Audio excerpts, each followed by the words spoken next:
There are shows that entertain us, and then there are shows that stay with us for a lifetime. MASH was one of those rare gems. More than just a war comedy, it was a reflection of human resilience, compassion, and humor amid chaos. But while the characters continue to live in our memories, many of the talented actors who brought them to life are no longer with us. Some left the spotlight quietly, others faced deeply personal struggles. In this video, we honor 10 beloved MASH stars whose lives ended too soon, leaving behind legacies that still echo through television history. William Christopher as Father Mulcahy. William Christopher stepped into the role of Father Francis Mulcahy in 1972, joining MASH during its first season and almost instantly becoming one of its most quietly powerful forces. Unlike some of the louder, more flamboyant characters in the 4077th, Father Mulcahy was the soft voice of reason amid madness, a man of deep faith, empathy, and inner strength. The character wasn't always front and center in the plot lines, but when he did appear, it was with a purpose. He wasn't just the chaplain, he was a counselor, a moral compass, and sometimes even a silent witness to the psychological toll war took on those around him. Whether delivering last rites or standing up for a wounded soldier, Mulcahy never wavered in his humanity, and that quality was deeply reflective of William Christopher himself. Christopher's path to MASH was built on a foundation of quiet persistence. Born on October 20th, 1932, in Evanston, Illinois, he grew up in a deeply religious and modest household. After attending Wesleyan University in Connecticut, where he majored in drama, Christopher found his way into theater and early television, working steadily but without major recognition. His breakout came not in a leading role, but in supporting parts that showcased his gentle demeanor and natural timing, traits that would eventually make him the perfect choice for Father Mulcahy. Interestingly, the role had originally been played by actor George Morgan in the pilot episode, but producers felt Christopher brought a richer blend of sincerity and emotional range, making the character resonate more deeply with viewers. Behind the scenes, William Christopher's life mirrored many of the emotional complexities he portrayed on screen. He and his wife Barbara were married for over 6 decades, a rarity in Hollywood. Their life together, however, was shaped in profound and often difficult ways by their son Ned's diagnosis with autism. At a time when public awareness and understanding of autism were minimal, the Christophers chose not to hide or retreat, but to become advocates.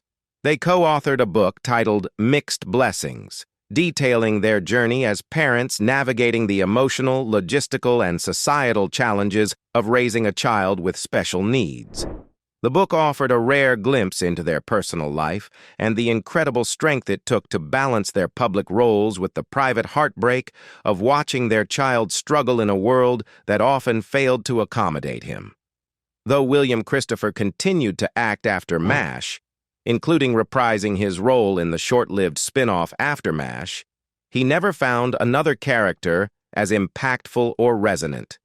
He voiced frustrations, albeit quietly, about the entertainment industry's limited interest in older, seasoned performers, particularly those associated with iconic roles.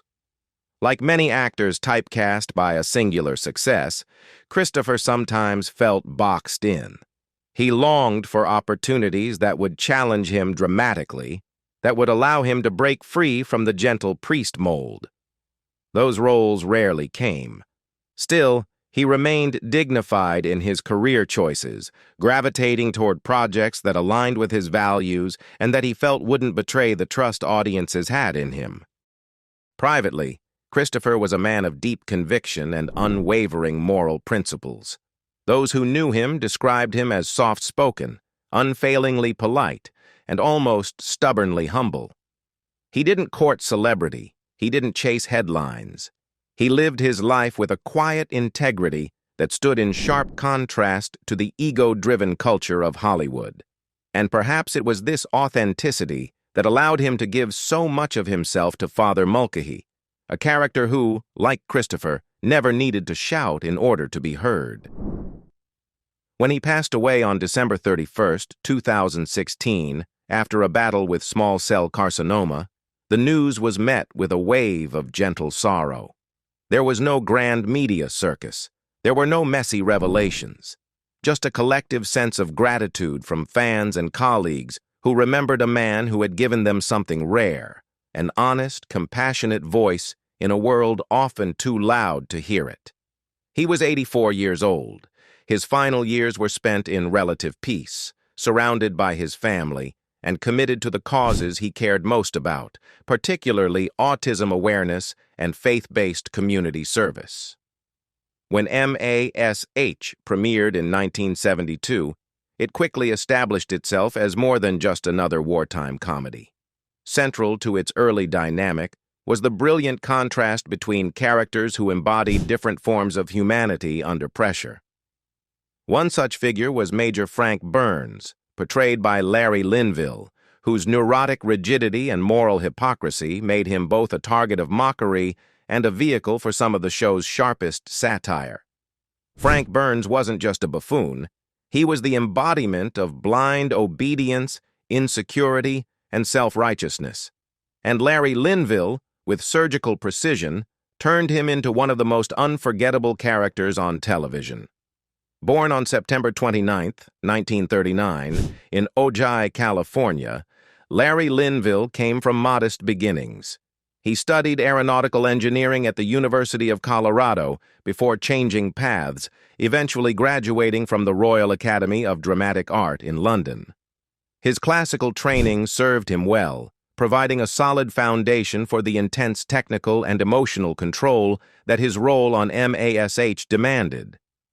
Before landing the part of Frank Burns, Linville appeared in numerous television series throughout the 1960s, including Bonanza, Mission Impossible, and the FBI, often playing lawmen or villains. But it was his transformation into the sycophantic, rule-obsessed Major Burns that would become his defining role. Frank Burns was not a character meant to be admired. He was, in many ways, the perfect foil. While Hawkeye and Trapper operated with irreverence and moral clarity, Frank was uptight, punitive, and blindly deferential to authority. Linville played him without vanity, embracing every bit of the character's petty jealousies, incompetence, and desperate attempts to earn approval from superiors. His chemistry with Loretta Swit's Margaret Hot Lips Houlihan added further depth. What began as a secretive romantic entanglement evolved into a masterclass in dysfunctional power dynamics. Linville was fully aware of the risk of being permanently associated with such a dislikable character, and indeed the brilliance of his performance became both a blessing and a curse. As MASH evolved and its tone deepened, Frank Burns began to feel like a relic of a simpler comedic style. Linville made the decision to leave the series in 1977 after its 5th season, turning down a contract extension.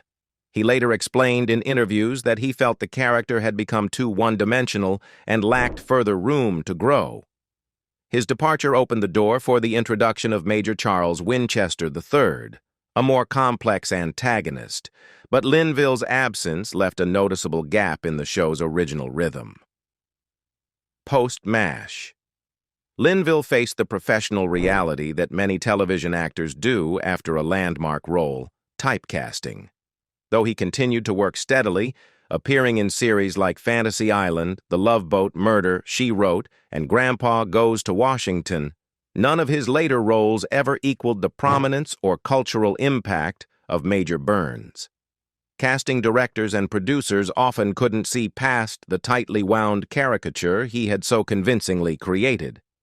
Linville, a man of far greater depth and intelligence than Frank Burns ever was, found this professional pigeonholing quietly devastating.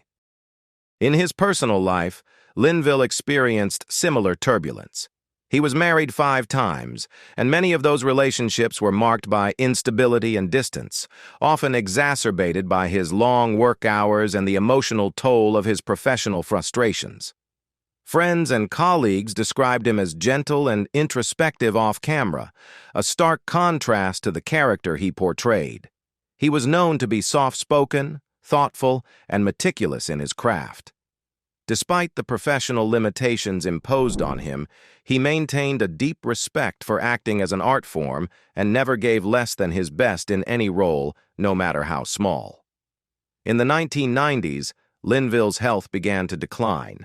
He battled complications following surgery to remove a portion of his lung due to cancer, and though he continued to work when he could, his energy waned. Unlike some celebrities, Linville did not publicize his illness or seek sympathy. He preferred to face his challenges privately, much like his reserved demeanor in real life. He passed away on April 10, 2000 at the age of 60, a loss that hit MASH fans particularly hard. It was a quiet ending for a man whose most famous character was anything but. Harry Morgan as Colonel Sherman T. Potter. When Harry Morgan stepped into the role of Colonel Sherman T. Potter in the 4th season of MASH, he didn't just replace a character. He redefined what leadership looked like in the unpredictable, often absurd world of the 4077. By the time he arrived on set in 1975, Morgan was already a highly respected character actor with over 3 decades of work behind him. But it was his portrayal of the stern yet loving commanding officer that would come to symbolize the heart and soul of MASH during its later years. Born Harry Bratsburg on April 10, 1915, in Detroit, Michigan, he was raised in Muskegon and studied law at the University of Chicago before turning to acting, a change of course that would lead to a prolific career in film, stage, and television. By the time he joined MASH, Morgan had already appeared in more than 100 films and TV shows. Among his most notable early roles was as Officer Bill Gannon on Dragnet, where he established himself as a dependable presence in American households.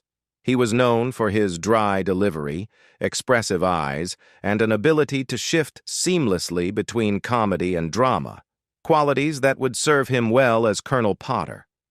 Morgan's first appearance in the MASH universe was not actually as Colonel Potter, but as a different character, the eccentric Major General Bartford Hamilton Steele in the Season 3 episode, The General Flipped at Dawn.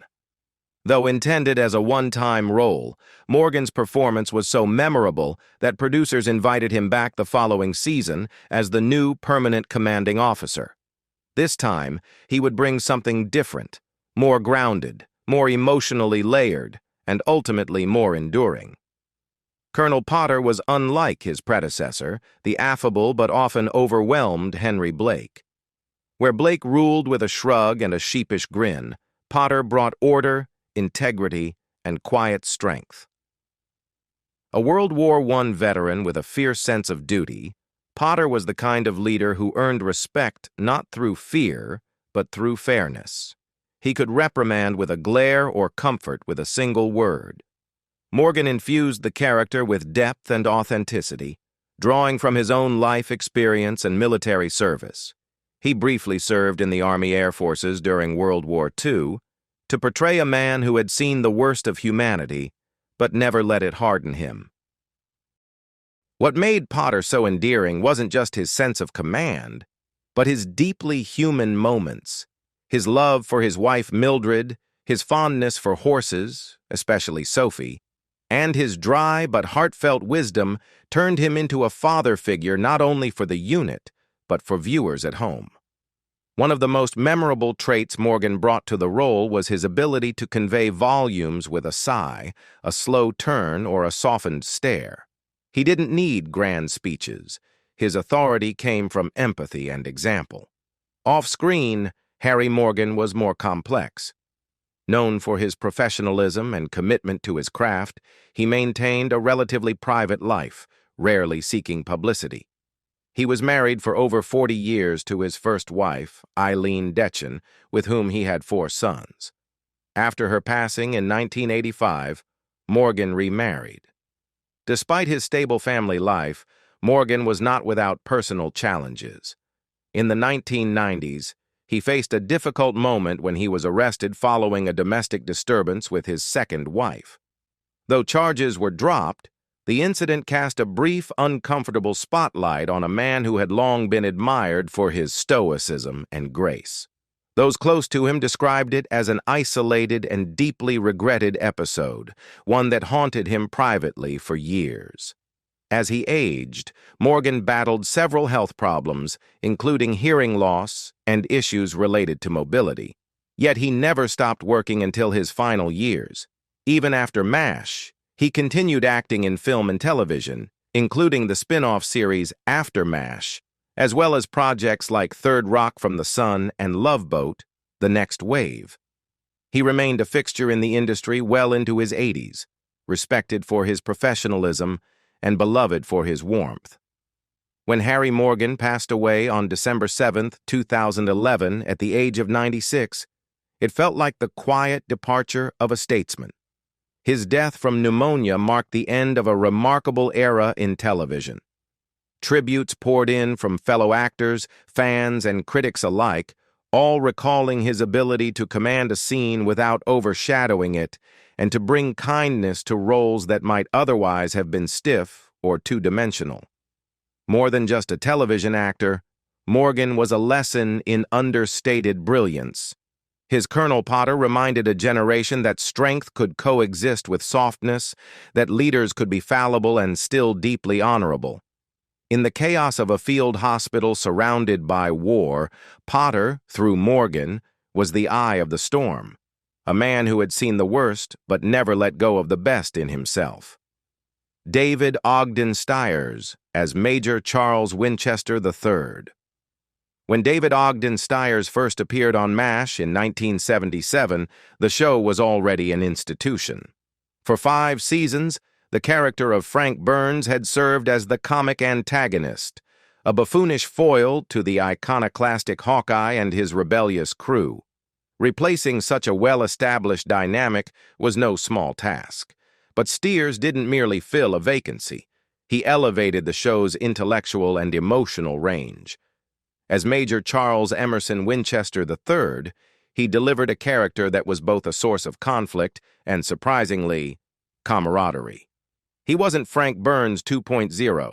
He was a different kind of challenge, brilliant, condescending, but capable of great depth and quiet acts of compassion. Stiers was 35 when he joined the cast, but his performance had the polish and gravitas of someone far older.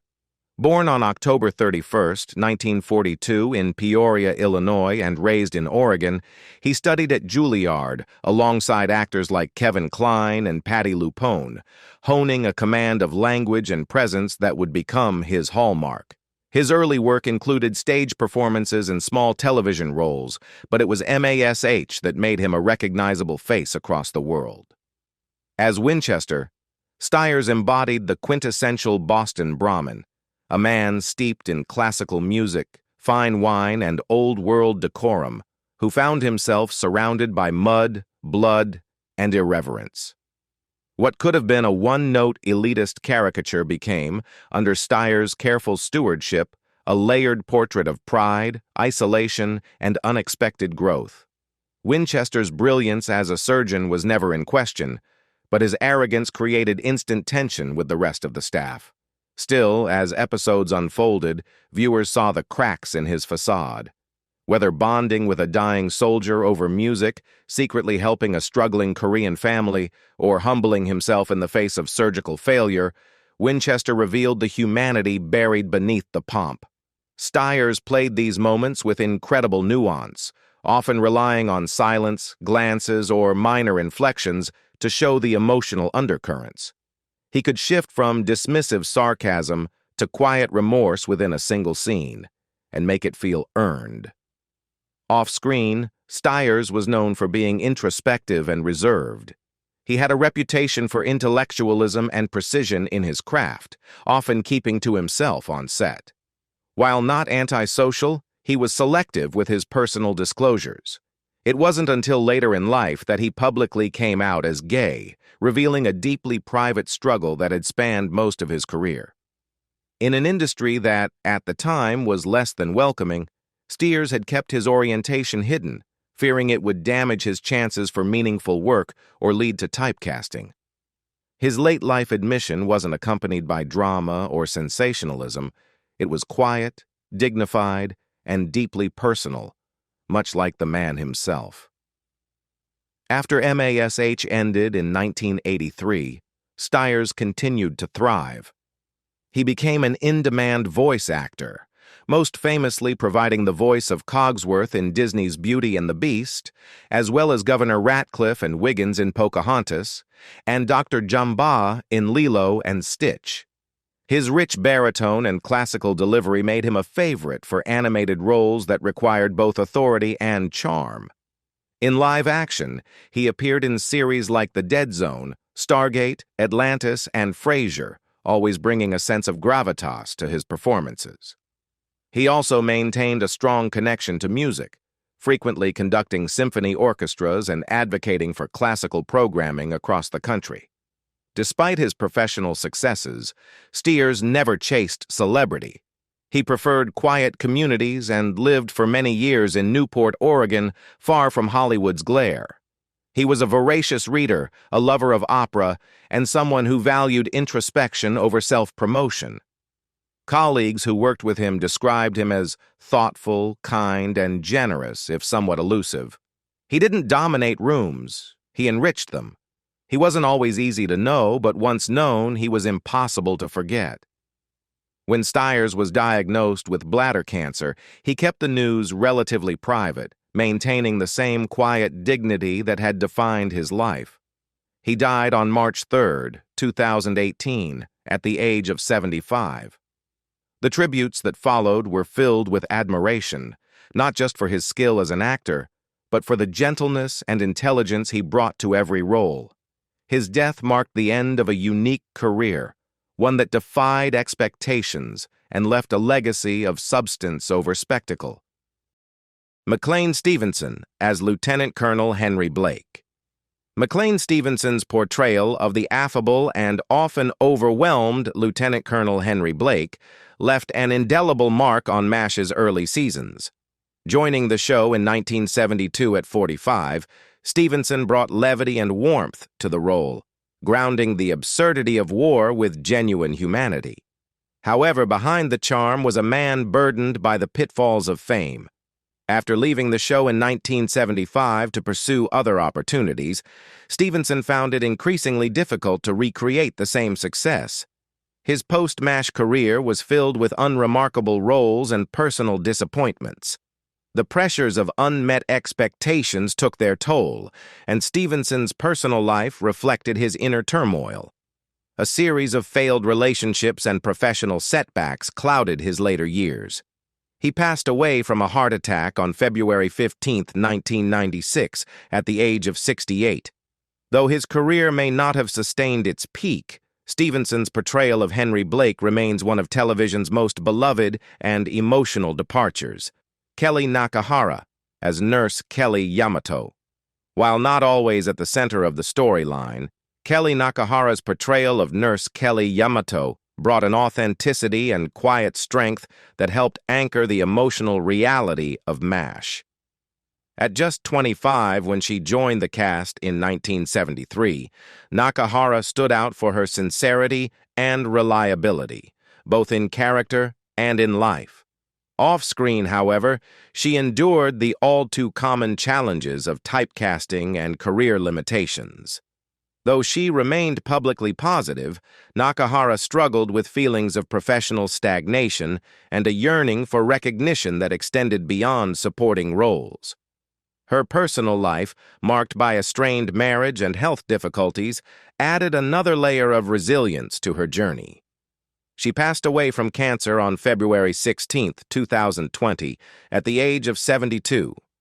Despite the challenges she faced, Nakahara's warmth and dedication made her a treasured part of the ensemble and a symbol of the unsung heroes within the MASH universe. Alan Arbus as Major Sidney Friedman. Alan Arbus, who portrayed the quietly brilliant psychiatrist Major Sidney Friedman, brought a different kind of wisdom to MASH. Making his first appearance in 1973 at age 55, Arbus added emotional depth to a series already rich in character. His portrayal of Sydney, calm, reflective, and gently probing, offered a psychological lens through which the traumas of war could be explored. Arbus, too, led a life of emotional depth and inner struggle. His marriage to famed photographer Diane Arbus was marked by intense conflict, and after their divorce, Allen retreated into his work. Though known for his calming presence on screen, behind the scenes, he dealt with bouts of loneliness and substance-related challenges that he kept mostly private. He passed away on April 19, 2013, at the age of 95. His role may have been intermittent, but Arbus's presence had a gravity that reminded viewers of the quiet courage it takes to heal others. Edward Winter as Colonel Samuel Flagg. Edward Winter's portrayal of the increasingly absurd and paranoid Colonel Flagg added a layer of sharp satire to MASH's military commentary. Beginning his role in 1973 at age 36, Winter turned a recurring character into a fan favorite through sheer comedic commitment and intensity. Yet off-screen, Winter's life was not without turbulence. Known for his perfectionism and high standards, he occasionally clashed with castmates and struggled with health issues later in life, particularly a long and difficult battle with Parkinson's disease. He passed away on March 8, 2001, at the age of 63. While Flagg may have been a figure of ridicule, Winter himself was a deeply respected actor who poured himself into every role, earning admiration even as he wrestled with his own personal challenges.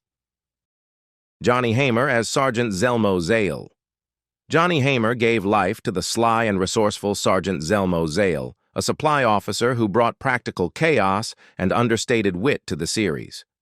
First appearing in 1975 at age 54, Haymer's portrayal added texture and dimension to the day-to-day absurdities of Army life.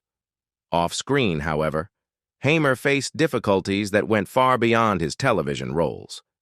He was known to be fiercely passionate about his work, but his intensity sometimes strained relationships on set. His private life was marred by emotional instability, and he struggled with habits that impacted his health and reputation.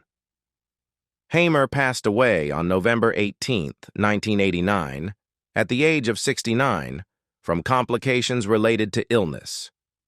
Though his character was secondary, Haymer's contributions to MASH offered a grounded realism that enriched the overall ensemble.